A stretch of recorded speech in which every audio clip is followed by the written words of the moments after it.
Hey y'all, today we're going to make 3 appetizers that won't leave you hungry.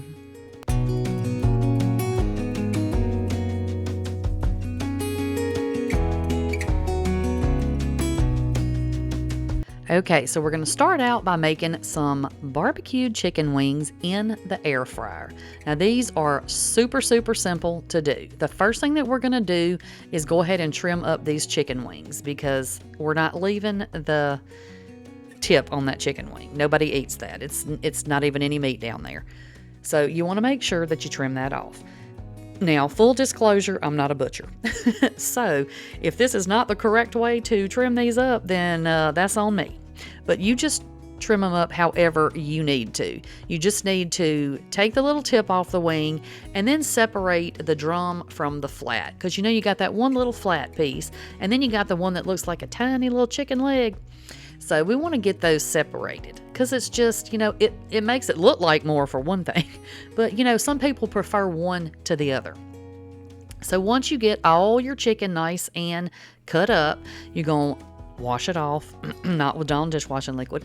And then we're going to pat it dry because we want these to be pretty dry so that the seasonings and stuff will stick to them, okay? So go ahead and just put those over into a bowl, and don't worry because I am wiping, washing, cleaning, and disinfecting in between all my recipes and all my little steps here, okay? So yeah, we're going to be okay, y'all. So once you get all your little dried off chicken put into your bowl, this is the ingredient that you have to add, baking powder. So for the amount of wings I'm doing, I used about a tablespoon of baking powder. Now the baking powder is what is going to make your wings crispy. It's going to make them look like and taste like they were fried, okay? So then for these, I just added a little bit of salt and pepper. I don't want to over season these wings because I'm going to add barbecue sauce and I didn't want a lot of extra on here, but you can season yours with whatever you want. So then I added just about a tablespoon of olive oil, and you're just going to want to get that really good and mixed up because you want to make sure that all your wings are good and coated with your oil and all of those seasonings, especially that baking powder, because we want all our pieces to come out crispy. So go ahead and just, once you get everything good and coated, just layer your wings on your air fryer racks or in your air fryer basket. Try to leave a little bit of room in between them if you can, because that way all the air circulation from the air fryer will get completely all around your chicken and all of the little bits and pieces will be nice and crispy. Now, I forgot to spray my wire rack, but y'all don't do that. So make sure that you spray it just a little bit so your chicken don't stick. Do as I say, not as I do. So then we're going to pop those in the air fryer, 400 degrees for about 30 minutes. Now, if you have one like this, swap your trays halfway through. If you have the basket, take it out and shake it halfway through. And this is what our wings look like when they come out. Y'all, they are super crispy, crunchy. They taste just like if you would have dropped them in a vat of grease, okay? Except we didn't, so these are just a tiny bit better for us because they're not just covered in grease. Now, once you take your chicken wings out, now that's not the same bowl that I had the raw chicken wings in, y'all, so just calm down. So whatever sauce you're using, like I said, I'm using barbecue sauce, and this is Sweet Baby Ray's, but use whatever you want. If you want to do buffalo sauce or a garlic Parmesan or something, whatever you want will work just fine. Okay, so the next appetizer that we're going to make are cheeseburger roll-ups. Now what you're going to need is a sheet of this crescent dough, or if you can't find the crescent dough sheets, because sometimes I have a hard time finding them, you can use the crescent rolls, the ones that are perforated, but make sure if you use those that you pinch your seams together because we want a solid layer. We don't want a lot of gap where everything's just kind of running out of it. So you're going to go ahead and just roll that out, and you see I poked a hole in it, but I'm going to fix it. I'm going to pinch it together just like I'm telling y'all to do with those seams.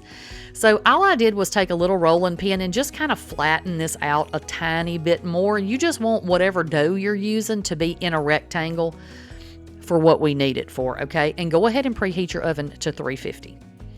So, like I said, I'm just kind of rolling mine out because it comes kind of humped up, when you take it out of the can or whatever. So I was just flattening mine out, y'all. So then I took just a little bit of shredded cheese and put down, and then we're going to take a pound of ground beef, and we're going to put that right on top of that cheese, and we're going to flatten it out as best you can. Now, I should have spread mine out a little bit better to make it easier on myself, but I didn't do that. So I just kind of hit it and pounded it and pulled a little from here to a little over there.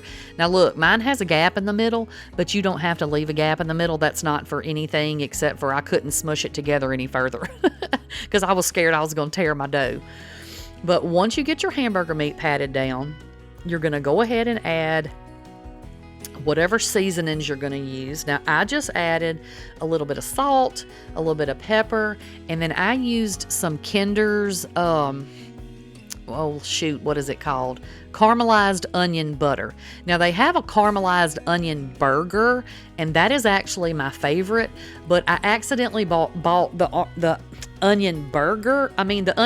Look, I don't even know why I'm still talking. I like the burger. I accidentally bought the butter, but the butter is fantastic also. So that's what I'm using, but use it, season it with whatever you like to season your ground beef with. Put some Tony's on there, put some, garlic, whatever you want to put on there, put it on there. So then you're just going to add on some more shredded cheese, a good bit, because you want this to be cheesy because it's a cheeseburger, right? And I said if I make these again, and I will because they were delicious, I'm going to make next time, I'm going to do some, saute some onions and then do some bacon and make me some bacon cheeseburgers. Because these were yummy, y'all. They went real fast. So what you're going to do once you get all your meat and cheese put on there is just take a pizza cutter or whatever you cut with. Pizza cutter is just the easiest thing because this is so long. And you're just going to cut this into strips. Now, make sure you press your cheese down in there so it doesn't all fall off when you start rolling these. But you can roll these up like a cinnamon roll. Like roll them. I've seen some people do that. But for me, I just thought with everything we have in here, if we roll it up and try to cut it, I just felt like it was going to fall apart. Because when you cut it, sometimes it'll squish it. So this just turned out to be the easiest way to do it, and they all came out perfect. So what you're going to do once you get it cut into strips, and you see 1, 2, 3, 4, 5, I cut that into 6 strips, but you can cut it into thinner strips if you want to. You can cut it into thicker strips if you want to. Just go by however many people you need to feed. So I just went ahead and I rolled these up. Just roll them up. You can see what I'm doing over there. Just easy peasy. Just roll it on up. And that's it. Now, you can see where my little seam is not touching right there. I'm going to go back and fix that in a minute. Just pinch the end to the other part of your little roll up, and that way it doesn't fall open when you put it in the pan. Now, you don't need to grease your pan because you're using ground beef and it puts off grease all its own. But don't worry about that because it's going to kind of soak into the bottom of that bread. But I'm telling you, the flavor... If you don't want any grease, use a very lean meat or maybe put these on a wire rack. But to me, sometimes the flavor of that is what made it. You know what I'm saying? So we're going to bake those for about 30 to 40 minutes, just until your dough is done and your meat is done. And then you can put whatever you want to, mustard, fry sauce, whatever, right over the top of that. Okay, now the last thing that we're going to make, and don't worry, I'll have the after pictures at the end, is macaroni and cheese bombs. So now you're going to need to crank your oven up to 425 and make a box of macaroni and cheese. Now you can do box macaroni and cheese. If you do homemade macaroni and cheese and you have some left over, that would be fantastic in here. So go ahead and butter up your muffin pans, and these are the regular size. These are not the mini muffin pans. It's just the regular size ones. Then you're going to need some phyllo dough. Now, the reason I got this little package that looks like it's been open is because this is not the first time I've made these. So this is what I had left in the package. Now, be very, very careful because see right there, these tear so easy. They're very, very delicate. So you have to be very careful when you're making these. So you're going to take one little sheet and fold it in half and very, very carefully press it down into your little muffin tin. Now, these don't have to be perfect, but just try not to rip them, and that way they'll hold together when you close everything up. So now I just took a little bit of shredded cheese, and I'm going to put that right down in the bottom of each one of those cups because we want these to be extra cheesy. And then you're going to take some of your macaroni, just a scoopful, and then you're going to put that right over into your little phyllo dough sheet. And then I topped it with a little bit more cheese because what do I always say, y'all? You can't ever have too much cheese. So then we're just going to fold this all up together, and it's very forgiving when you fold it, so don't worry about if it's not going to fold here, there, whatever. So once you get everything done, now remember this is a super flaky and real thin crust, or the dough sheets are. So you want to make sure that you get the outsides good and coated in butter, or it just kind of tastes like dry paper. So you want to make sure that you butter it up real good. Make sure all the little pieces are, have a little butter on them. And that way they have a little bit of flavor and they don't get just hard as a burnt piece of paper. Okay.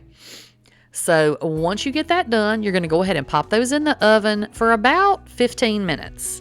And that's what they look like when they come out. They're nice and brown. And you're just pretty much browning these. So however long you need to leave them in for that to happen, that's how long you need to cook them because your macaroni's already done. So then you just take a little knife and pop them right out. They come right out of your muffin pan. They don't stick or anything. And then this is what the insides look like. They are so cheesy and gooey. And you can use whatever kind of cheese. I just had cheddar, but you could use mozzarella or anything that you wanted. But y'all, these are our little macaroni and cheese bombs. They are super simple to make, and everybody can just grab what they want. And then here are our barbecued chicken wings. That turned out fabulous as usual, but like I said, use whatever flavor sauce you want on your wings. And then last but certainly not least, we have our cheeseburger roll-ups, and you can just put a little mustard on the top or whatever. That's all I've got for y'all today. I will catch y'all on the next one. Bye, y'all.